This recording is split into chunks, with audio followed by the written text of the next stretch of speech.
Olá, bom dia! Começando mais o programa Dona da Bola, aqui direto do Face Juliana Araújo e também aqui nos estúdios da TV Rio Preto pelo canal 7 da NET, à tarde os horários da programação direitinho e também pelo meu canal no YouTube, a Dona da Bola com Juliana Araújo. E hoje a gente vai falar bastante sobre o jogo de ontem, Santos e Vitória, era a oportunidade do Santos no Pacaembu de encostar mais no Corinthians. Não foi bem assim, o Santos esteve duas vezes atrás do placar, buscou o empate, porém não foi possível conquistar a vitória. Bom para o Corinthians, que segue disparado na liderança. E vamos falar também sobre a rodada do fim de semana, justamente sobre o Corinthians, que perdeu para o Bahia, o Palmeiras, que ganhou bem do Atlético Goianiense em Goiânia, e o São Paulo, que se reabilitou no campeonato contra o Atlético Paranaense e deu uma aliviada ali na situação na tabela, mas ainda corre risco de ser rebaixado. Está difícil a situação do São Paulo, mas ele pode ainda sair dessa. Tem time, eu acredito que não caia, mas eu vou até saber a opinião aqui dos meus convidados hoje, que hoje são os meus amigos, o Rafael. Rafael, bom dia. Bom dia, Juliana, bom dia a todos. É um prazer muito grande estar aqui, viu? E também o nosso amigo Fabiano Garuti, aqui hoje com a gente como comentarista. Bom dia, Fabiano, bem-vindo. Bom dia, Ju, bom dia, Rafael, bom dia a todos que nos acompanham. Obrigado pelo convite, agradecendo a Dona da Bola, que já virou febre, já caiu nas graças do povo rio-pretense. Obrigada. E vamos começar então vamos começar do jogo de ontem então. Vamos falar de Santos e Vitória, jogo no Pacaembu, Vitória 2, Santos 2. O jogo foi, olha, eu confesso que eu não imaginava que o Santos ia tomar tanto sufoco assim do Vitória, hein? O Vitória jogou bem ontem. Jogou muito bem o Vitória, né? Uma equipe que não vem bem na competição, né? Todos esperavam uma boa partida da equipe do Santos. Normalmente joga muito bem no estádio do Pacaembu. Tem um número de torcedores maior do que na Vila Belmiro.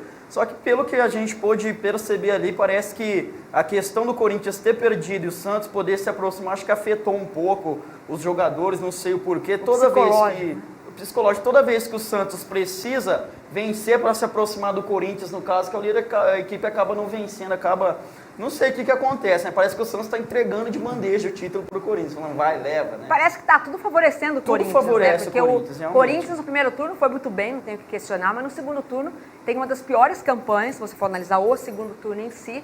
Não está bem o time do Corinthians, depois nós vamos mostrar a derrota para a Bahia, lá na Bahia por 2-0. Só que essa gordura que o Corinthians criou no primeiro turno está sendo importantíssima. Por quê? Porque os times de trás não estão colaborando. E um detalhe, o Santos nesse segundo turno tem um aproveitamento de 54%, enquanto o Corinthians tem de 40%. Ontem no jogo nós vimos um Santos totalmente irreconhecível. A gente que está acostumado a ver um Santos com aquele DNA ofensivo, aquele Santos Diego, Robinho, Neymar e Ganso. Ontem um Santos muito apático. No primeiro tempo o Vitória dominou a partida, faltou criatividade no meio, faltou criatividade no time santista. O Lucas Lima bastante apagado no jogo, o Vanderlei teve que fazer grandes defesas no primeiro tempo e os torcedores santistas cornetando, né, o Lucas Lima nas redes sociais, no Twitter, marcando o Palmeiras, colocando hashtag Palmeiras, compra logo, leva ele logo, porque a situação tá feia pro Lucas Lima. Porque no último encontro entre Santos e Palmeiras, que o Santos venceu no Allianz Parque por 1-0, o Lucas Lima era muito acostumado a zoar o Palmeiras na rede social, e nessa ocasião ele não falou nada, eles já começaram a falar, ele não zoou o Palmeiras porque ele está com contrato, então...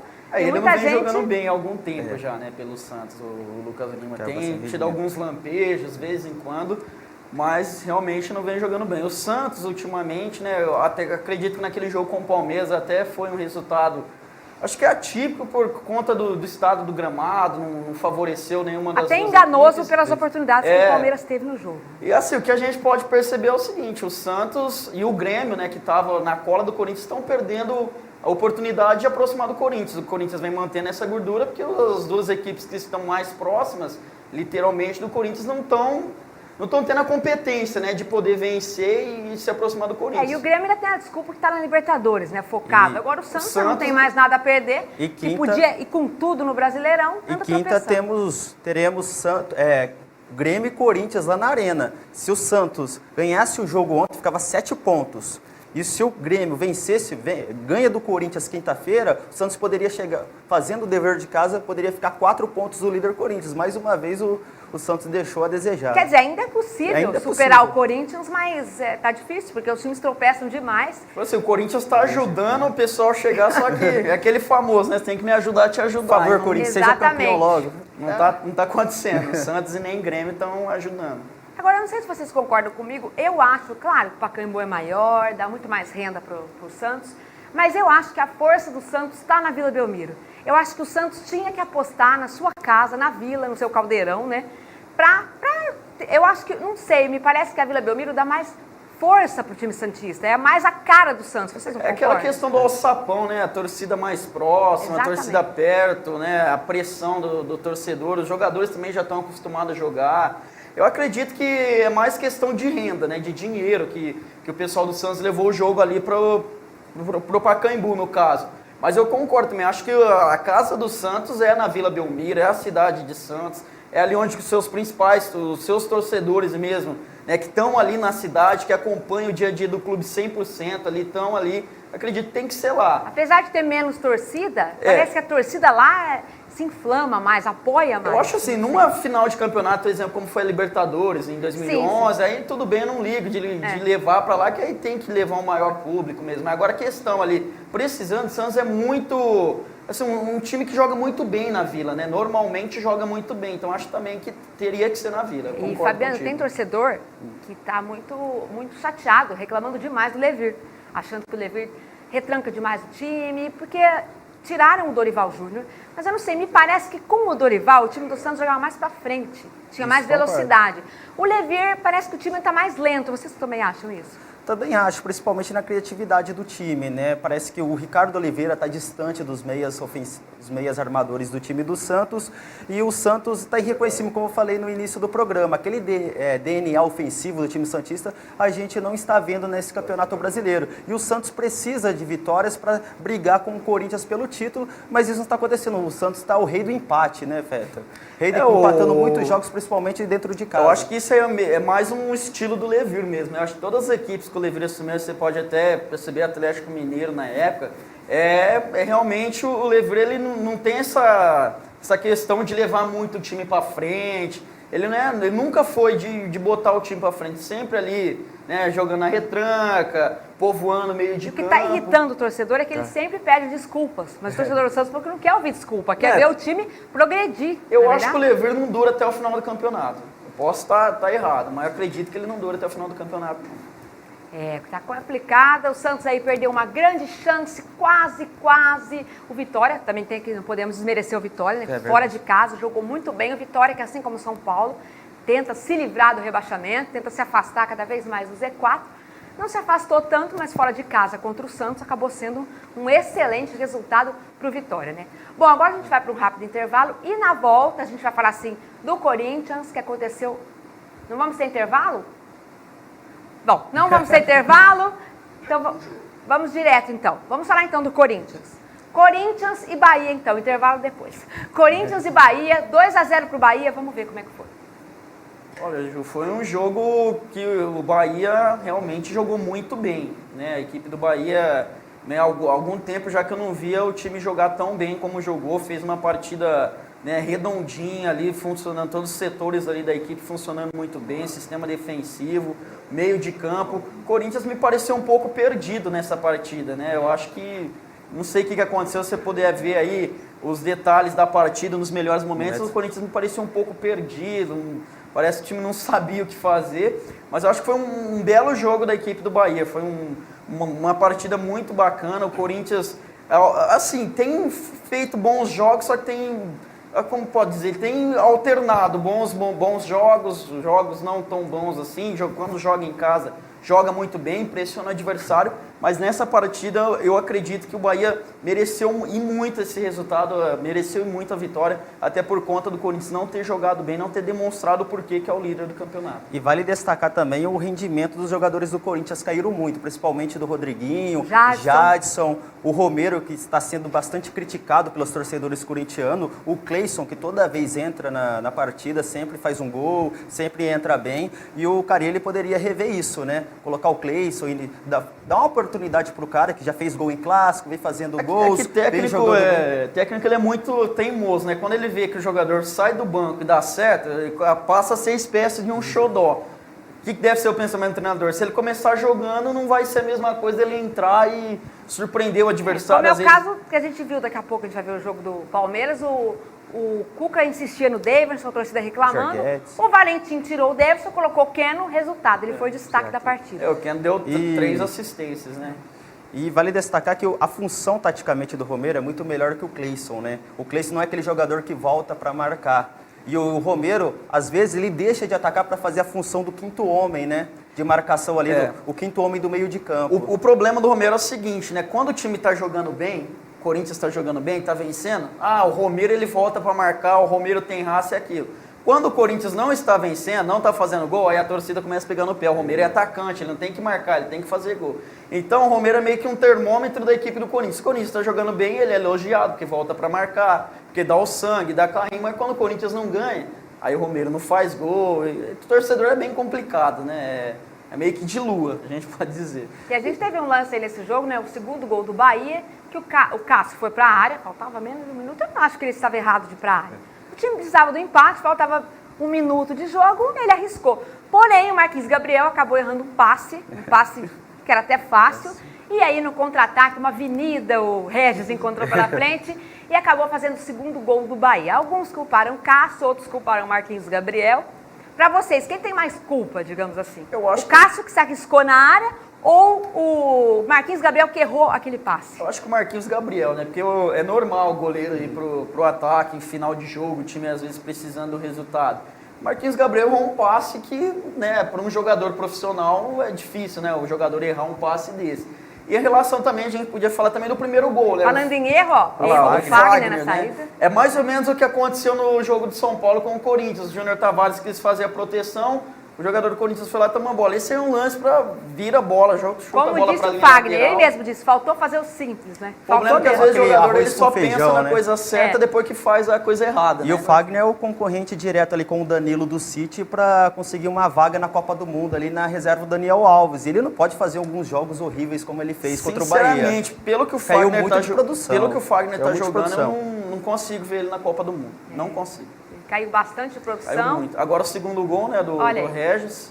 Não tinha como, né? O Cássio Gabriel Jesus nas eliminatórias. O Cássio nem tentou correr, nem nada. E aí a famosa comemoração que tá todo mundo fazendo, né? Que eu fui descobrir ontem, que chama pose de quebrada.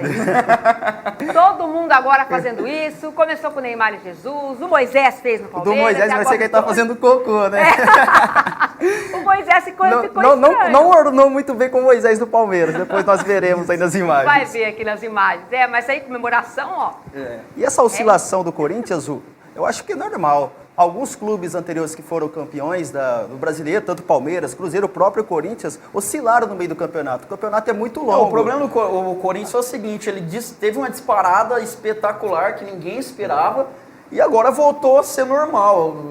Desculpa o torcedor do Corinthians, mas não é normal aquilo lá, sair ganhando daquele jeito, né? Uma série invicta espetacular, não é normal isso. Agora voltou a ser o normal do futebol brasileiro. Tava parecendo campeonato espanhol aquilo lá. Que tem um bom time, o Corinthians, não desmerecendo o Corinthians. Não, jamais. Mas aquele primeiro turno, que parecia que tinha um time maravilhoso, a própria torcida sabe que não, né? É que o campeonato tá muito nivelado por baixo, né? Acho que é muito questão disso. Eu também ouvi bastante isso, que o campeonato tá meio por baixo, tá ficando até meio sem graça, né? Porque o Corinthians está disparado, ninguém chega. Eu brinquei no bastidores, aquele que se livrar da zona de rebaixamento é o vice-campeão brasileiro, porque tá tão embolado, o nível tá tão baixo, acho que é um dos piores campeonatos brasileiros que eu já vi. Bom pro Corinthians, né? Que faltando 10 rodadas, tá muito bem aí na liderança do campeonato. Vamos ver o que nos aguarda, né, nas próximas rodadas. Agora sim a gente tem intervalo, agora sim vamos para o intervalo e na volta a gente vai falar do Palmeiras, que venceu o Atlético Goianiense, voltamos já, e também do São Paulo que venceu o Atlético Paranaense de virada por 2-1, voltamos já.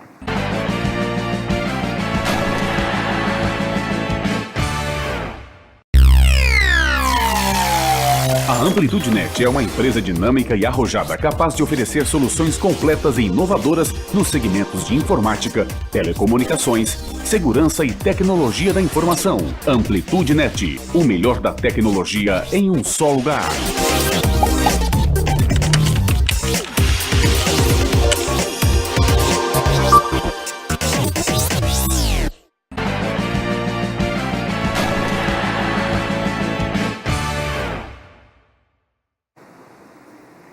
volta agora para falar então, para começar pelo São Paulo. São Paulo jogou antes do Palmeiras, venceu o Atlético Paranaense por 2-1, com gol do Marcos Suel, que acabou entrando no time aí, o Marcos Suel não vinha jogando, mas entrou no time de São Paulo e marcou o gol da vitória, foi muito ovacionado pela torcida. E é isso aí, e teve também o Lucas Prato, depois, se não me engano, 11 jogos sem marcar, voltou a marcar, ajudou o time do São Paulo a vencer, e o torcedor São Paulino pôde ficar um pouco mais tranquilo, né, Rafael? Então, Juliana, é verdade. Foi um alívio muito grande, né? O time de São Paulo que, como, né, todas as equipes no campeonato, ultimamente vem oscilando muito, né? Vencendo em casa, só que fora de casa não tendo o mesmo resultado positivo.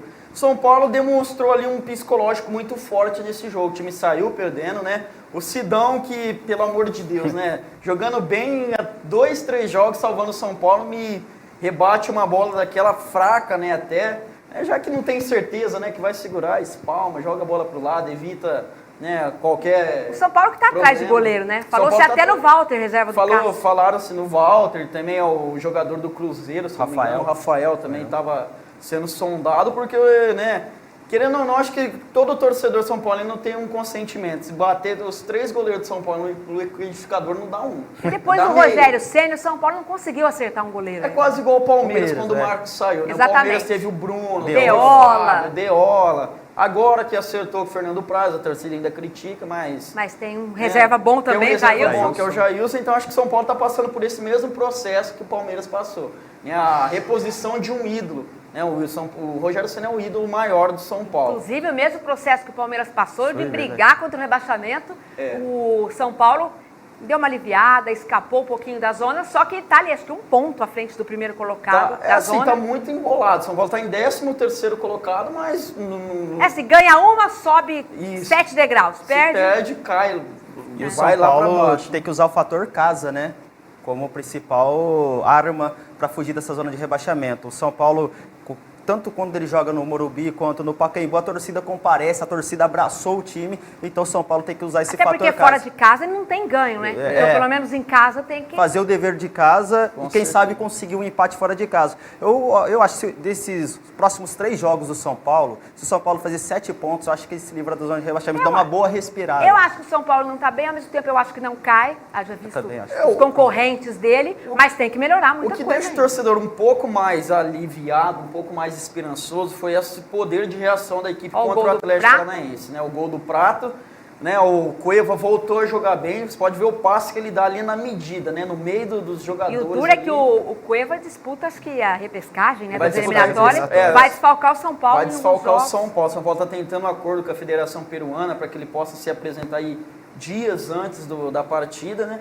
Pode ver o passe do Cueva. Agora que voltou a jogar bem, desfalcar é complicado. A direção peruana queria que ele fosse 10 dias antes do jogo, né? 10 dias antes, São Paulo está tentando negociar. Ou seja, o poder de reação de São Paulo foi o que deixou o torcedor esperançoso. É aquela questão de saiu perdendo, só que não abalou. O time continuou jogando para frente, continuou buscando o empate, né? Depois que conseguiu o empate, a vitória e num contra-ataque, né? O Cueva também deu a bola para o Marcos Suel, e o Marcos Suel, né, foi lá e fez o gol, já estava algum tempo sem jogar, com muitas contusões. E é um bom jogador, foi muito bem, acho que no Botafogo, Atlético Mineiro, Palmeiras, jogou no Palmeiras também. Uma ótima opção, ele se emocionou na hora de ataque com o Prato, né? É uma boa, assim, quanto mais opção que funcione, né, melhor para o Dorival Júnior poder montar o time, poder ter, né, as peças de reposição no elenco do São Paulo. Exatamente. Mas o Cueva é uma grande perca para o São Paulo. Quando ele joga bem, é isso aí, ele dá assistência. A gente estava vendo o Hernanes jogar bem. Nesse caso, o Hernanes não jogou tão bem, foi mais o Cueva que fez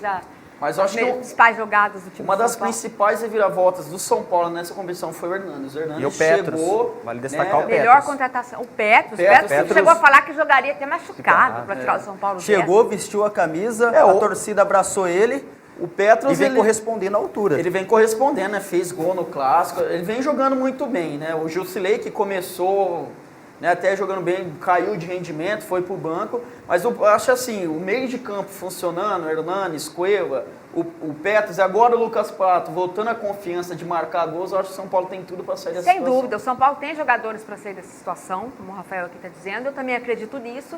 Claro, a gente já viu muitos times, como por exemplo o Internacional, ano passado, chegou a Chegou a vencer alguns jogos, disseram que dava para escapar e no fim acabou caindo, mas eu acho até o São Paulo um time melhor do que esse Internacional, que acabou caindo.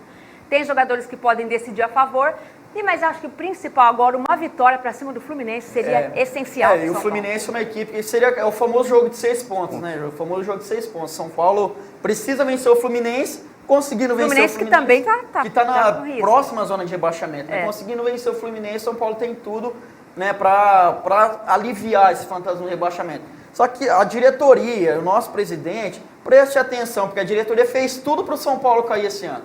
Trocando de treinador a todo momento, né? Fora os bastidores, né? Os bastidores, né, calorados, tudo conspirava para o São Paulo cair. Ou seja, os diretores fizeram todo o São Paulo cair, não vai cair. Eu espero que possam, né, rever os conceitos aí para que a próxima diretoria possa fazer um trabalho mais sério, porque desde do Carlos Miguel Aidar, né, aquele bafafá todo, aí depois o Leco assumiu, desde aquela época a política no São Paulo anda conturbada. É isso aí, agora a gente já falou aqui do São Paulo, do Rafael, agora vamos falar do Palmeiras, do Garuti, meu também, meu Palmeiras, que venceu 3-1 o Atlético Goianiense, lá em Goiânia, bom resultado, Valentim agora assumindo interinamente, entre aspas, né, porque tem gente pedindo para ele ser efetivado, que eu também concordo, acho que tem que dar uma oportunidade. Você vê o Carille. Teve a chance no Corinthians e está aproveitando. Jair Ventura, Zé Ricardo também, alguns exemplos. E não é de hoje que o Valentim assume bem quando o Palmeiras troca. Exatamente. Teve aquele caso que o Jorginho assumiu o Palmeiras, quem não se lembra? Trouxeram o Muricy. Foi super bem, trouxe o Muricy, não deu nada certo. Então eu acho que a aposta no Valentim aí é o mais correto. O Valentim, que já promoveu uma mudança importante, sacou o Daverson, muito criticado pelos torcedores, e queridinho do Cuca, né? E acabou colocando o Keno. Resultado, deu as 3 assistências para os 3 gols do Palmeiras. Jogou muito o Keno, né, garoto? Verdade, Ju. O Palmeiras jogou simples, né? O Valentim não inventou como o Cuca estava inventando, colocando o Daverson, o Willian trazendo para a ponta, insistindo no Roger Guedes, tirando o Tietê do meio de campo, colocando no lateral. O Valentim não, fez o simples. Tietê volta para o meio de campo com o Moisés, onde vocês deram certo ano passado. Colocou o Mike na lateral direita, eu não sou muito fã do Mike, mas colocou o Mike na lateral direito. O Keno, quando entrava no time do Cuca, ele sempre entrava na ponta esquerda, ou seja, para fazer aquele facão. Ele gosta de jogar na ponta direita. Entrou bem, foi o principal jogador do time na partida. Egídio, nunca critiquei, você sabe disso, né? O Palmeiras voltou a fazer, para mim, outra péssima partida do Egídio, errou muitos cruzamentos, mas aí, ó, o homem do jogo foi esse, Keno. Fez jogadas maravilhosas, entortou, né, literalmente os jogadores do Atlético Goianiense. E nesse gol aí passou para o Willian, que também é artilheiro do time, não perdoa. O Willian Só que teve uma irregularidade aí, né? O Dudu, a gente percebe que o Dudu empurra passou o jogador do Atlético Goianiense. O árbitro não viu. Ele ser sincero, né? Não, eu desloquei o jogador, mas o árbitro não viu, não posso fazer nada. E outra, se for assim, então não precisa nem de árbitro, né? Deixa os jogadores se acusam. Pra que tem os árbitros Sinceramente, ali, né? eu não entendo esses asnos, esses cones aí atrás do gol ali, aqueles assistentes, porque eles não servem pra nada. As bananinhas. Aconteceu com aquele jogo Corinthians e Vasco, né? O gol de bíceps do Jô, agora esse lance do Dudu, eles acompanham a bola, eles não olham em torno da jogada. O que a gente pode perceber é o seguinte, esses árbitros, né, que eles falam de linha de fundo, eles funcionam muito bem na Europa. Aqui no Brasil não pegou. Que bonito, hein? Um belo gol, né, de 3 dedos ali do Moisés. Meio gol do Keno também, né? Pode pôr meio gol aí na conta dele, realmente. O Keno, como o pessoal tá brincando, o Kenaldinho, né? Kenaldinho. Jogou muito bem. Eu acho que isso, o bom dessas mudanças, às vezes, de trabalho, faz muito bem para os jogadores. O Keno entra com confiança, pode ter certeza, no próximo jogo ele só tem a evoluir, é um excelente jogador. E o Willian não é aquele centroavante que fica parado dentro da área. Ele tem aquela mobilidade, não é comparando com o Gabriel Jesus não, mas ele tem a função parecida com o Gabriel Jesus. Ele é um falso 9, mas está colocando os verdadeiros 9 no bolso, né? Que é o Daverson, Borja. Quer dizer, o Valentim, ele está colocando cada jogador no seu lugar, né? Coisa que o Cuca estava mudando. O Cuca estava meio professor Pardal, né? Inventando. Né? Colocando jogador que não Eu acho que o Guerra entra bem nessa equipe, no lugar do Tietê, que não vem fazendo um bom... O Tietê eu acho que está merecendo um banco pelas últimas atuações. E um detalhe também, eu acho que o Borja merecia uma chance um pouco maior. Tudo bem que não vem jogando bem, só que querendo ou não, um bom jogador. Eu acho que o Borja só vai melhorar se ele tiver uma sequência. Ele tem que ter uma sequência. O jogador começa a fazer gol, aí começa a aumentar a confiança. O Barrios foi o grande exemplo disso, não teve sequência. O Barrios foi pro Grêmio e andou fazendo gol na Libertadores, gols importantes. Eu acho que o jogador tem que ter sequência. Não precisa provar, o Borja é um ótimo jogador. E né? também uma pessoa que eu defendo, gosto muito, que é o Felipe Melo. Teve oportunidade no jogo contra o Bahia, entrou como zagueiro. Foi bem até, pelo pouco que jogou, mostrou muita raça, muita vontade, correu bastante. Aquela raça dele que a gente sabe que ele tem. Eu acho também que é um jogador que merece entrar como titular, testar ele como titular. Eu espero que o Valentim, que foi trazido pelo Cuca, não tenha a mesma birra que o Cuca tem com o Felipe Melo, porque eu acho que é um jogador de qualidade que pode ser aproveitado. Eu não entendi a entrada do Thiago Santos, poderia colocar o Felipe Melo, né? A galera pedindo o Felipe Melo, eu acho que é muito mais jogador que o Thiago Santos, acho que poderia ter colocado o Felipe Melo. E outra, acho que o Valentim não escalou nem o Borja, nem o Felipe Melo nesse jogo, para não queimar o Cuca também, né? Exatamente. É um jogo teoricamente fácil, né? Teoricamente. O Felipe Melo, eu acho que ele é titular em qualquer time do Brasil hoje. Desde o primeiro até o 20º. É um jogador diferenciado. Eu acho que ele fica muito marcado por conta do temperamento dele. Mas é um excelente jogador. Muita coisa que não devia, a gente sabe. Mas também não pode ser crucificado como muitos fizeram. Porque se você pegar os jogadores há anos atrás, Romário, Viola, esses jogadores todos falavam né, absurdo, né? Muitas coisas aí que o pessoal não gostava. E o futebol às vezes precisa um pouco disso, né? Nem por isso não jogava, né? Romário. Quando a gente brinca, o futebol tá muito Nutella ultimamente. Precisa de uma... Precisa virar raiz. Né? Um pouquinho mais de raiz. Tá seria muito uma dupla interessante de zaga, Felipe Melo e Mina. Exatamente. Seria uma dupla... Colocar um meio de campo mais ofensivo com o Bruno Henrique, Guerra e Moisés, ou Tietchan, ele seria uma boa equipe. E até a questão da qualidade na saída do passe também, né? O Felipe Melo tem um passe muito... Tanto o Mina também, outro jogador que sai bem. O Thiago Santos, que a gente falava, ele é muito bom, ele desarma bastante, só que ele erra muito passe. Muito passe. Ele não tem aquela qualidade para sair jogando que o Felipe Melo, na minha visão, tem. Então eu acho que o Felipe Melo está um pouco à frente por isso, mas é o que o Garuti falou, como o Felipe Melo, como o Bruno Henrique estava sendo titular, o Thiago Santos, eu acho que ele não está querendo mudar muito logo de cara, né? E aos poucos ele vai impondo o jeito dele. Mas é assim, que né, o Cruzeiro o pessoal estava comentando do Mano Menezes, né? Poder ir pro Palmeiras, tudo. O Cruzeiro já acenou com a possibilidade de uma renovação com que eu não concordo, maiores. Gosto do Mano como treinador, mas eu acho que o Valentim merece muito essa Eu também acho. Não é de hoje, desde quando o Palmeiras vem trocando, sempre que ele assume, ele dá a cara dele ali. E é um cara que tá já há algum tempo ali no Palmeiras, conhece, né? Todo...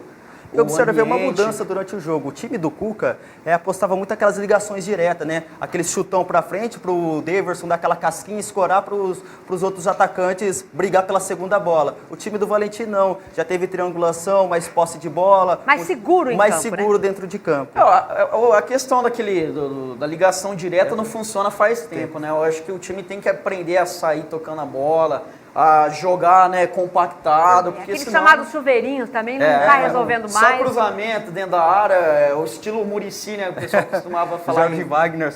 Jorge Wagner cruzando pro centroavante. Bom, tanto que o centroavante do Palmeiras é o William, não é tão alto. É verdade. Infelizmente, gente, o programa está acabando. Só para fechar, então, uma última informação. Surgiram aí rumores de que o Palmeiras estaria querendo trocar Roger Guedes por Everton do Flamengo. Não o Everton Ribeiro, aquele outro Everton, que também joga muito bem. Para fechar, vocês acham que seria uma boa troca? O Roger Guedes, que foi afastado por problemas disciplinares, o que vocês acham? Seria uma boa, porque depois o Roger Guedes está desgastado com o grupo, alguns jogadores já manifestaram a insatisfação com o Roger Guedes, e o Everton vive o mesmo drama lá no Rio de Janeiro, Dizem né? que o Roger só joga quando abre janela de transferência. É verdade. E o Everton está sendo bastante cornetado pelos torcedores do Flamengo lá no Rio de Janeiro. Então machucado bastante. Seria uma boa troca, mudança de ares, novo clube. No futebol isso funciona muito bem. A gente já cansou de ver essas trocas que sempre dá certo, né? Questão do Jadson. Eles não querem trocar o Guerreiro pelo Borja, não? Eu acho que não, isso aí não vai rolar. Eu gosto do Borja. Mas uma boa, viu, Everton? Tá faltando mais oportunidades, mas vamos ver. Por enquanto é só boato, vamos ver aí se realmente tem essa troca aí, tem essa possibilidade ou não. Bom, está terminando o programa. Primeiro eu quero agradecer o Rafa e o Garuti. Muito obrigado aqui pela participação. Obrigado você, foi um prazer muito grande. Estreando como comentarista de TV, muito bem, né? Obrigado, Ju, pelo convite. Quero aproveitar o espaço. Mandar um abraço pro pessoal do Bonde da TV, do WhatsApp. Mandar um abraço pro pessoal, isso aí, né? Djalma, que já Djalma, esteve aqui. Time grande. Obrigado, Ju. Obrigado, foi um prazer. Giovanni, William, enfim, todos os nossos amigos aí do grupo. E a você, nosso telespectador. O Didão também, que se não falar dele, ele vai ficar bravo. É isso aí. E muito obrigado também aos nossos telespectadores. Lembrando que na segunda que vem voltamos com mais um programa Dona da Bola. direto aqui dos estúdios da TV Rio Preto e mais tarde na programação pelo canal 7 da NET e também no canal do YouTube. Muito obrigada, gente, até a próxima.